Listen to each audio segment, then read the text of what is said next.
بسم اللہ الرحمن الرحیم۔ نبی صلی اللہ علیہ وسلم نے ایک خط شاہ امان جعفر اور اس کے بھائی عبد کے نام لکھا۔ ان دونوں کے والد کا نام جلندی تھا۔ خط کا مضمون یہ تھا: بسم اللہ الرحمن الرحیم، محمد بن عبداللہ کی جانب سے جلندی کے دو صاحبزادوں جعفر اور عبد کے نام۔ اس شخص پر سلام جو ہدایت کی پیروی کرے۔ اما بعد، میں تم دونوں کو اسلام کی دعوت دیتا ہوں۔ اسلام لاؤ، سلامت رہو گے، کیونکہ میں تمام انسانوں کی جانب اللہ کا رسول ہوں، تاکہ جو زندہ ہے اسے انجام کے خطرے سے آگاہ کروں۔ اگر تم دونوں اسلام کا اقرار کر لو گے تو تم ہی دونوں کو والی اور حاکم بناؤں گا، اور اگر تم دونوں نے اسلام کا اقرار کرنے سے گریز کیا تو تمہاری بادشاہت ختم ہو جائے گی۔ تمہاری زمین پر گھوڑوں کی یلغار ہوگی اور تمہاری بادشاہت پر میری نبوت غالب آ جائے گی۔ اس خط کو لے جانے کے لیے ایلچی کی حیثیت سے حضرت عمر بن عاص کا انتخاب ہوا۔ ان کا بیان ہے کہ میں روانہ ہو کر امان پہنچا اور عبد سے ملاقات کی۔ دونوں بھائیوں میں یہ زیادہ دور اندیش اور نرم خو تھا۔ میں نے کہا، میں تمہارے پاس اور تمہارے بھائی کے پاس رسول اللہ کا ایلچی بن کر آیا ہوں۔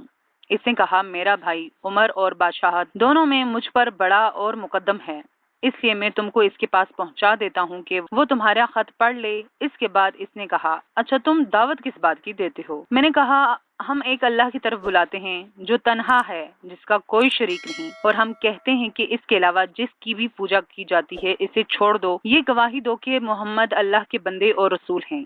عبد نے کہا، اے عمر، تم اپنی قوم کے سردار کے صاحبزادے ہو، بتاؤ تمہارے والد نے کیا کیا، کیونکہ تمہارے لیے اس کا طرز عمل لائق اتباع ہوگا۔ میں نے کہا، وہ تو محمد صلی اللہ علیہ وسلم پر ایمان لائے بغیر وفات پا گئے، لیکن مجھے حسرت ہے کہ کاش انہوں نے اسلام قبول کیا ہوتا اور آپ کی تصدیق کی ہوتی۔ میں خود بھی انہی کی رائے پر تھا، لیکن اللہ نے مجھے اسلام کی ہدایت دے دی۔ عبد نے کہا، تم نے کب ان کی پیروی کی؟ میں نے کہا، ابھی جلد ہی۔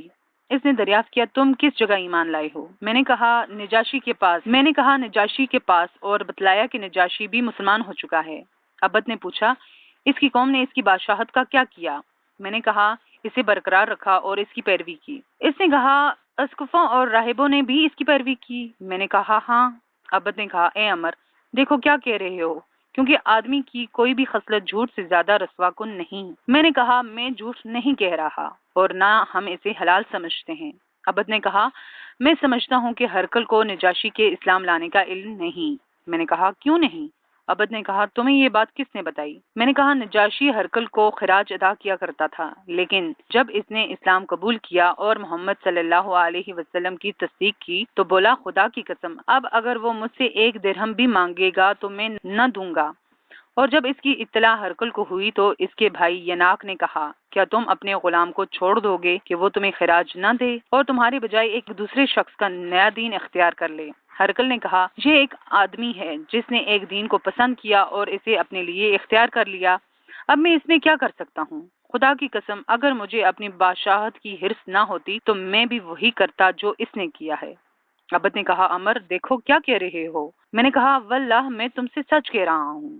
عبد نے کہا، اچھا مجھے بتاؤ وہ کس بات کا حکم دیتے ہیں اور کس چیز سے منع کرتے ہیں؟ میں نے کہا، اللہ عز و جل کی اطاعت کا حکم دیتے ہیں اور اس کی نافرمانی سے منع کرتے ہیں، نیکی و صلہ رحمی کا حکم دیتے ہیں اور ظلم و زیادتی، زناکاری، شراب نوشی اور پتھر بت صلیب کی عبادت سے منع کرتے ہیں۔ عبد نے کہا، یہ کتنی اچھی بات ہے جس کی طرف تم بلاتے ہو۔ اگر میرا بھائی بھی اس بات پر میری مطابقت کرتا تو ہم لوگ سوار ہو کر چل پڑتے، یہاں تک کہ محمد صلی اللہ علیہ وسلم پر ایمان لاتے اور ان کی تصدیق کرتے، لیکن میرا بھائی اپنی بادشاہت کا اس سے کہیں زیادہ حریص ہے کہ اسے چھوڑ کر کسی کا تابع فرمان بن جائے۔ میں نے کہا، اگر وہ اسلام قبول کر لے تو رسول اللہ اس کی قوم پر اس کی بادشاہت برقرار رکھیں گے، البتہ ان کے مالداروں سے صدقہ لے کر فقیروں میں تقسیم کر دیں گے۔ عبد نے کہا، یہ تو بڑی اچھی بات ہے، اچھا بتاؤ صدقہ کیا ہے؟ جواب میں نے مختلف اموال کے اندر رسول اللہ کے مقرر کیے ہوئے صدقات کی تفصیل بتائی۔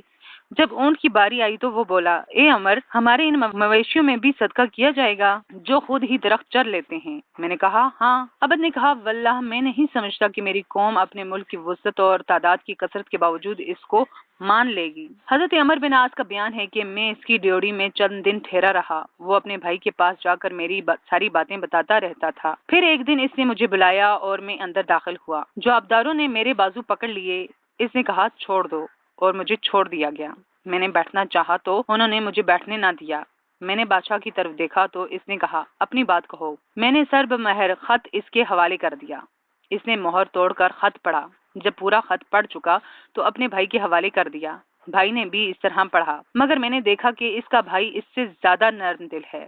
بادشاہ نے پوچھا مجھے بتاؤ قریش نے کیا روش اختیار کی ہے؟ میں نے کہا سب ان کے اطاعت گزار ہو گئے ہیں، کوئی دین سے رغبت کی بنا پر اور کوئی تلوار سے خوف زدہ ہو کر۔ بادشاہ نے پوچھا ان کے ساتھ کون لوگ ہیں؟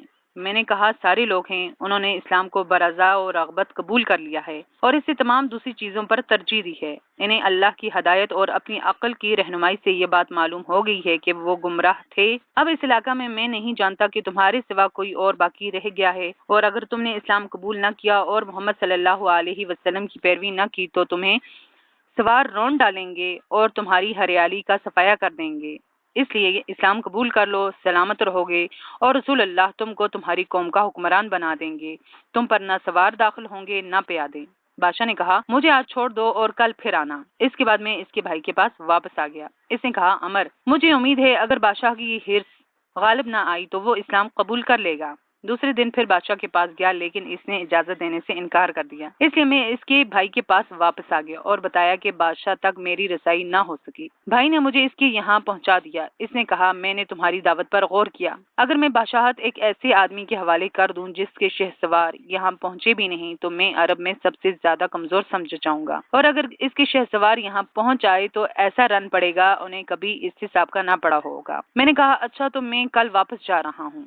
جب اسے میری واپسی کا یقین ہو گیا تو اس نے بھائی سے خلوت میں بات کی اور بولا یہ پیغمبر جن پر غالب آ جاتے ان کے مقابل ہماری کوئی حیثیت نہیں، اور اس نے جس کسی کے پاس پیغام بھیجا ہے اس نے دعوت قبول کر لی ہے، لہٰذا دوسرے دن صبح ہی مجھے بلوایا گیا اور بادشاہ اور اس کے بھائی دونوں نے اسلام قبول کر لیا اور نبی صلی اللہ علیہ وسلم کی تصدیق کی اور صدقہ وصول کرنے اور لوگوں کے درمیان فیصلہ کرنے کے لیے مجھے آزاد چھوڑ دیا، اور جس کسی نے میری مخالفت کی اس کے خلاف میری مددگار ثابت ہوئے۔